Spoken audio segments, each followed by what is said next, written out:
Welcome to TMOLR Texas. Ladies and gentlemen, this week's episode is going to be a little bit different. But before we get into the actual episode, I would like to take just a little bit of time to announce that on March 2nd, the Brazoria Chamber of Commerce will be hosting its 20th annual Texas History March. And there's going to be a lot of fun things going on during that weekend. Car shows and historical booths. There will be vendors there as well. And of course, I will be there too.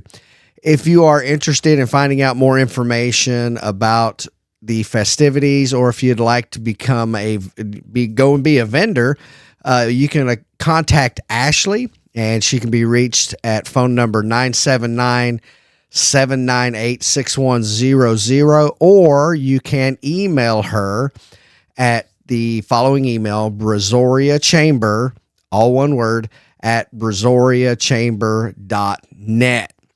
You can also find out more information on the festivities on the Brazoria Chamber of Commerce Facebook page, and I will put the link to that in the description as well. And of course, I will have a full recap of all the events that go on during this March, this historical celebration on the 6th of March episode that's coming up soon. Unfortunately, starting this weekend on Sunday, we had two tragedies here in Southeast Texas. This was one was on Sunday and the other one was on Monday. And as many of you may have heard, this past Sunday at Lakewood Church, there was an incident with an active shooter that resulted in, unfortunately, one person losing their life and two additional people being injured.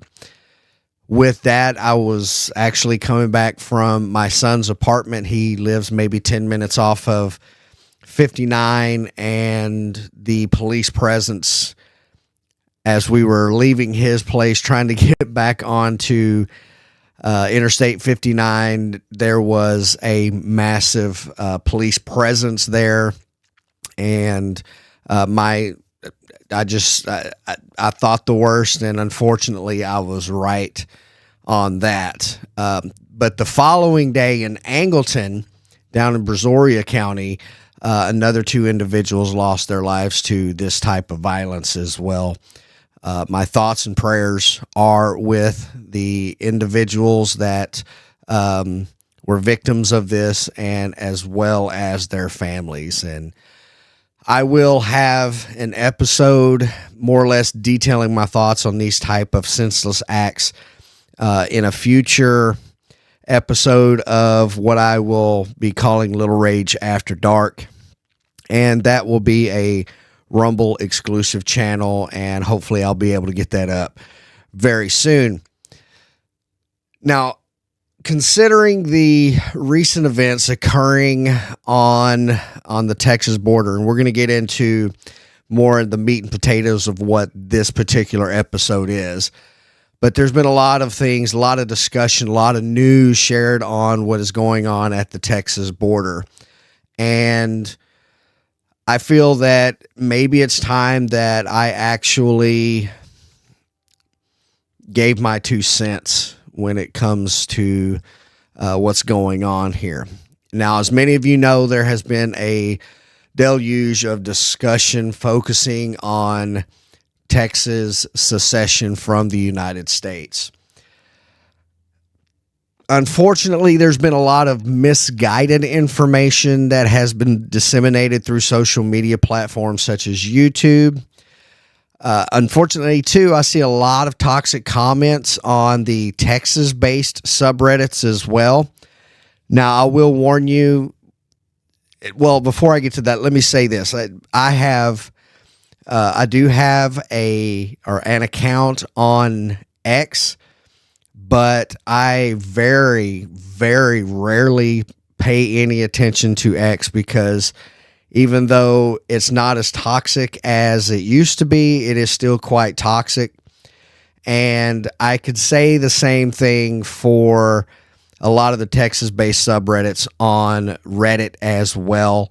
I usually just stick to my subreddits, my personal subreddits that I've created. That way I keep a lot of that toxicity out of my life. So if you are interested in maybe going to these Texas subreddits, just be warned. The atmosphere there can be quite topic. But I will say this, there is a lot more to this secession topic than meets the eye.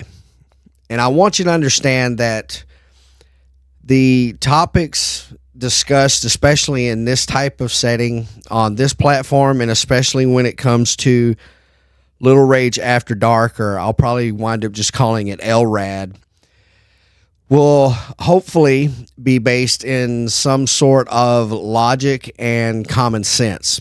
Now, I know some of you, probably most of you, or many of you will disagree with a lot of my statements. And you know what? That is perfectly fine.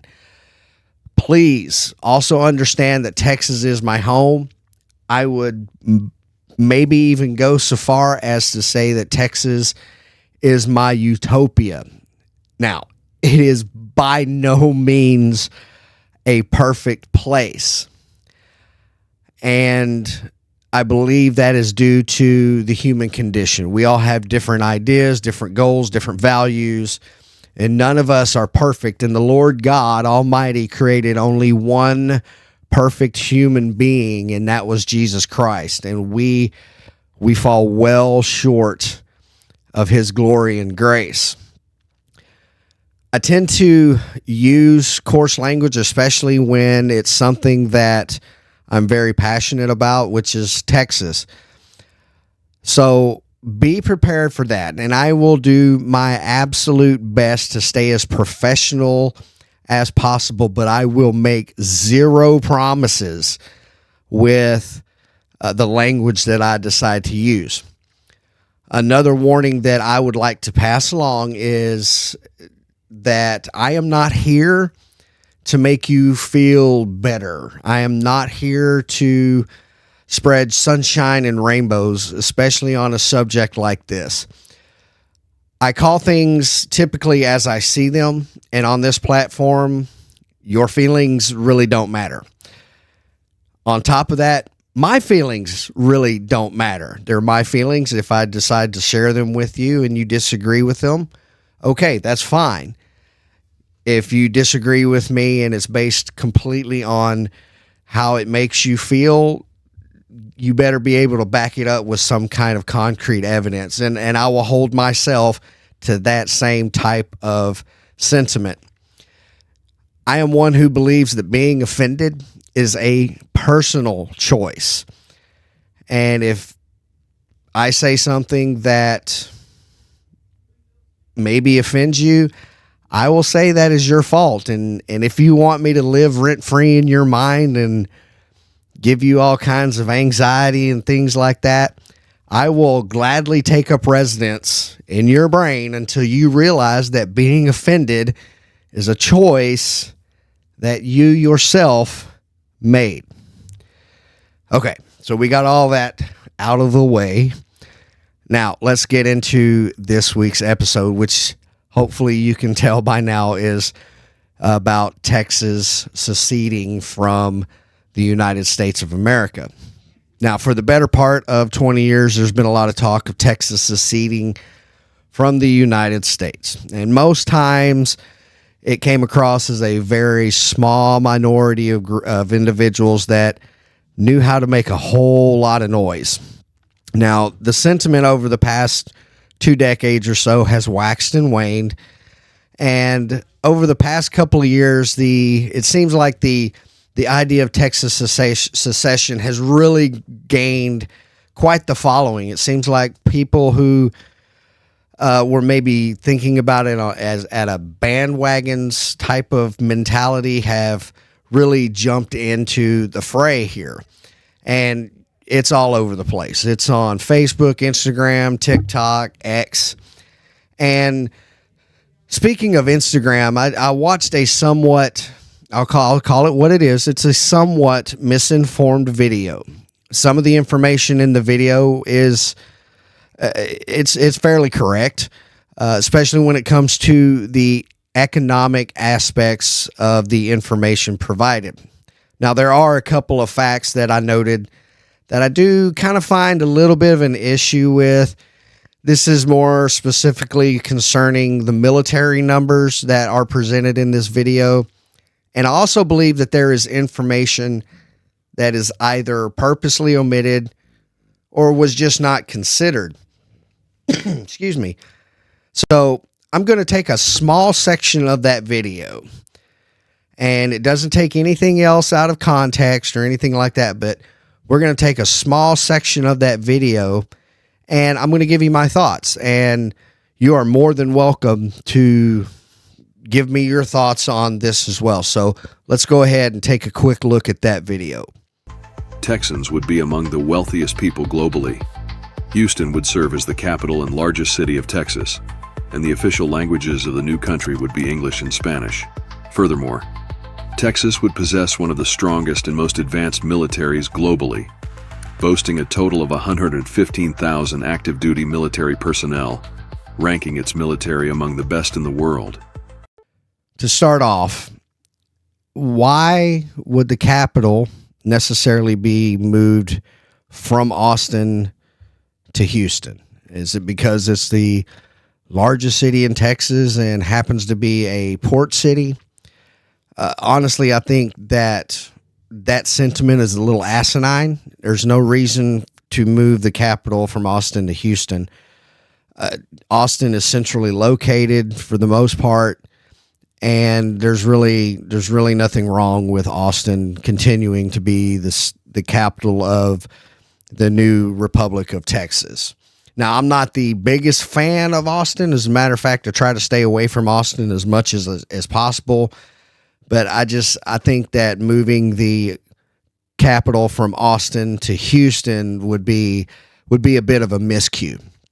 Now, to the military aspect of it, the video really boasted that Texas would be one of the most technologically advanced and strongest militaries in the world. Now, in comparison, we'll just do a little bit of comparing here. The population of active duty military personnel spanning the Army, Navy, Air Force, and Marines, active duty, as I said, an account from 2022 was 1.3 million people. Now, this is less than 1% of the entire population of the United States as a whole. Continuing on with the comparison, Texas does have a standing army right now. Texas does have its own military. And right now, the numbers kind of vary between 115 to 125,000 personnel.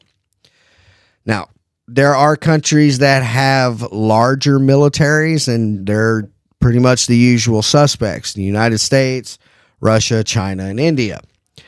Now, more surprising is there are smaller countries, not the first one I'm going to mention, but there are smaller countries that really have larger militaries than Texas would, going off of these numbers. And those countries are Brazil, Colombia, Egypt, Iran, Mexico, and Morocco. Morocco and Iran having a larger military than the state of Texas. I really wasn't too surprised by that, but it at the end of the day, that really does say a lot, and I'll get to that here in just a moment. Now, if Texas were to legally secede from the U.S., chances are that the new republic would more than likely lose all U.S. military bases that are within its borders. So that includes Air Force bases such as Lackland, Dyess, Goodfellow, and Shepherd. And that's not all the Air Force bases in Texas, but those are the ones that usually get the most news, that people are most familiar with. Army bases that the country or Republic of Texas would lose would be Fort Hood, Fort Sam Houston, and Fort Cavazos. And that Fort Cavazos is the third largest military installation in the United States. As I said earlier, Texas does have a standing military, but due to the size and dependence on United States Department of Defense, many of those technologies I feel would leave the state, or I believe would leave the state. If the United States cannot have their military here, they're taking their planes and their technology and all that stuff with them. They may leave the bases, and the Texas military may take over those bases, but the technology would not be there, and the planes would not be there. We would be left with whatever the Texas State Guard has.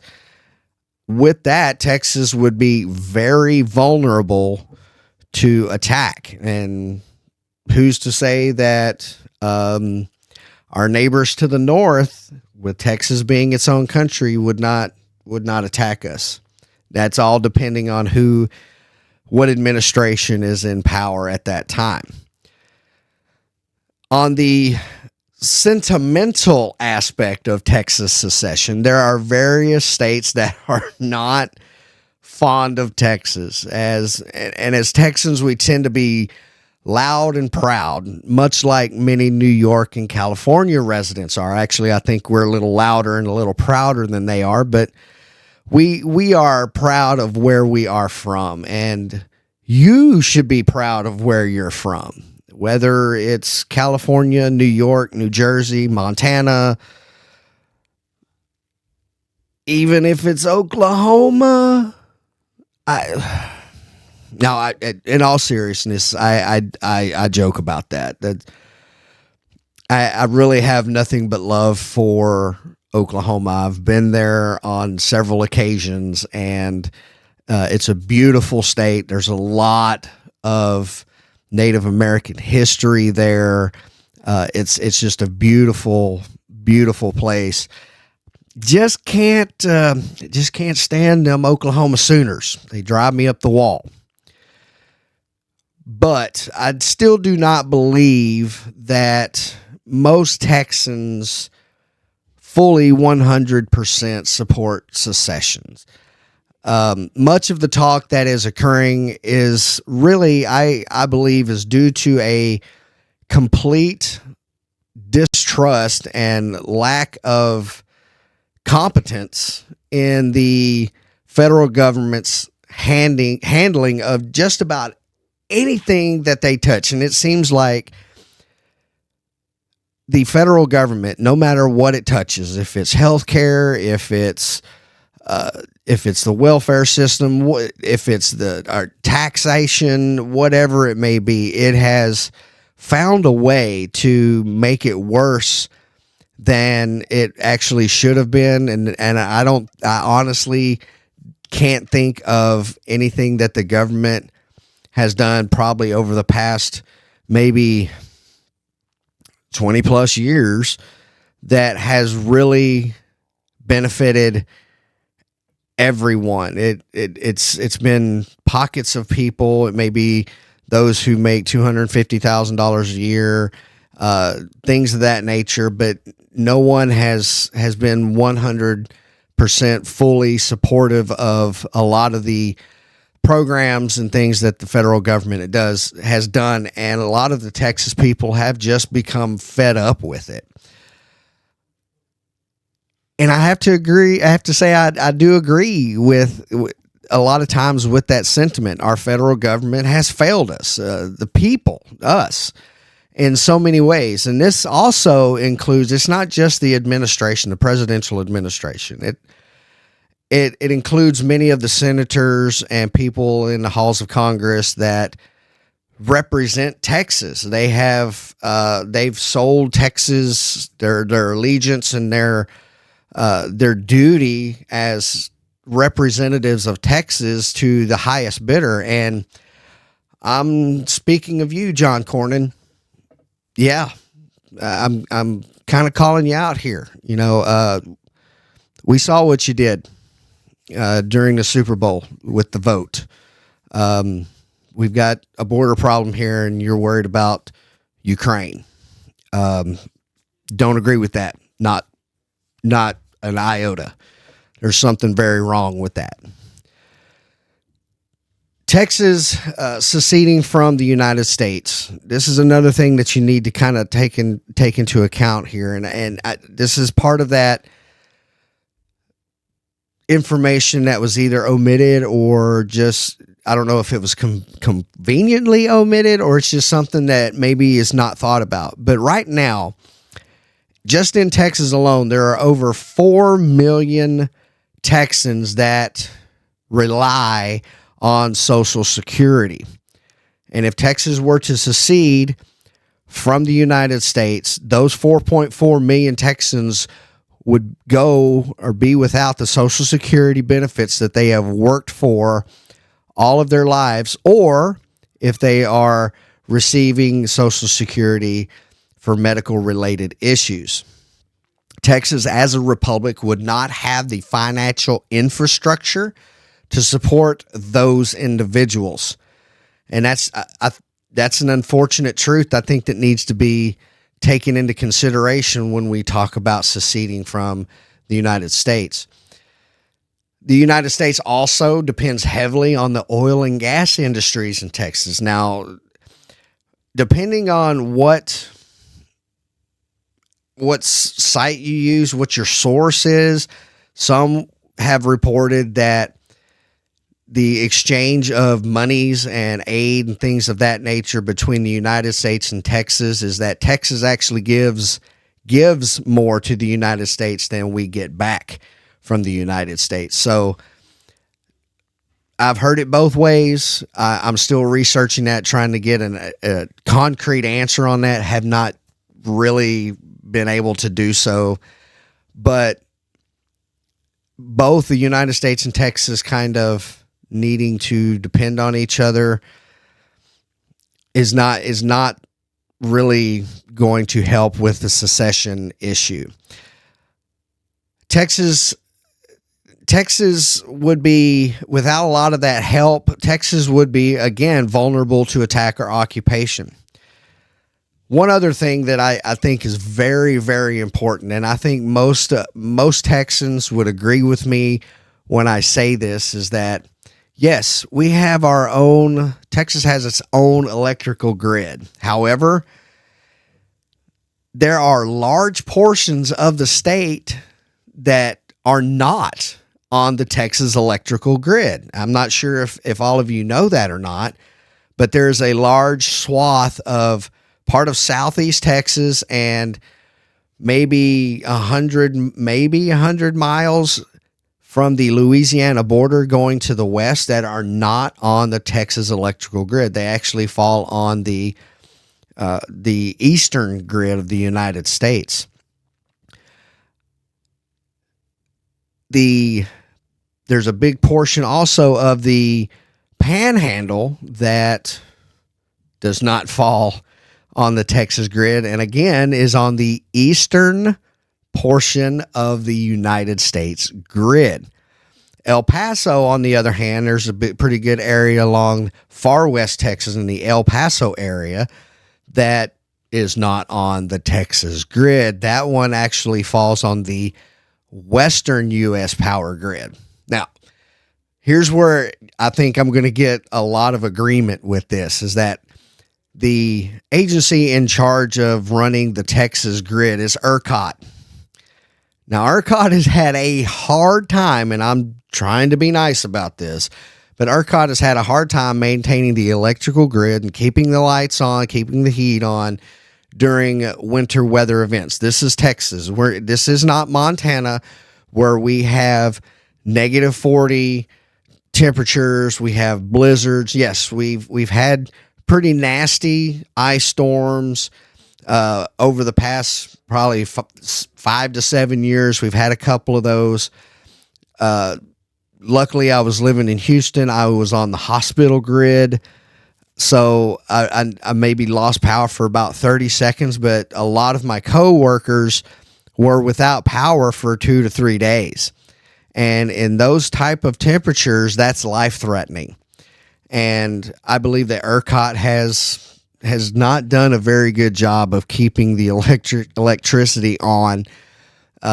And if we add that far eastern Texas, the northern part of southeastern Texas, the rest of the Texas Panhandle, and that far west Texas area near El Paso to the Texas grid, I believe it will just overrun ERCOT, and they will not be able to handle what is needed to run the electrical grid in the state of Texas. So that's something that that needs to be fixed now. But if Texas was to secede, we'd be in a whole lot of trouble when it came to our electrical grid.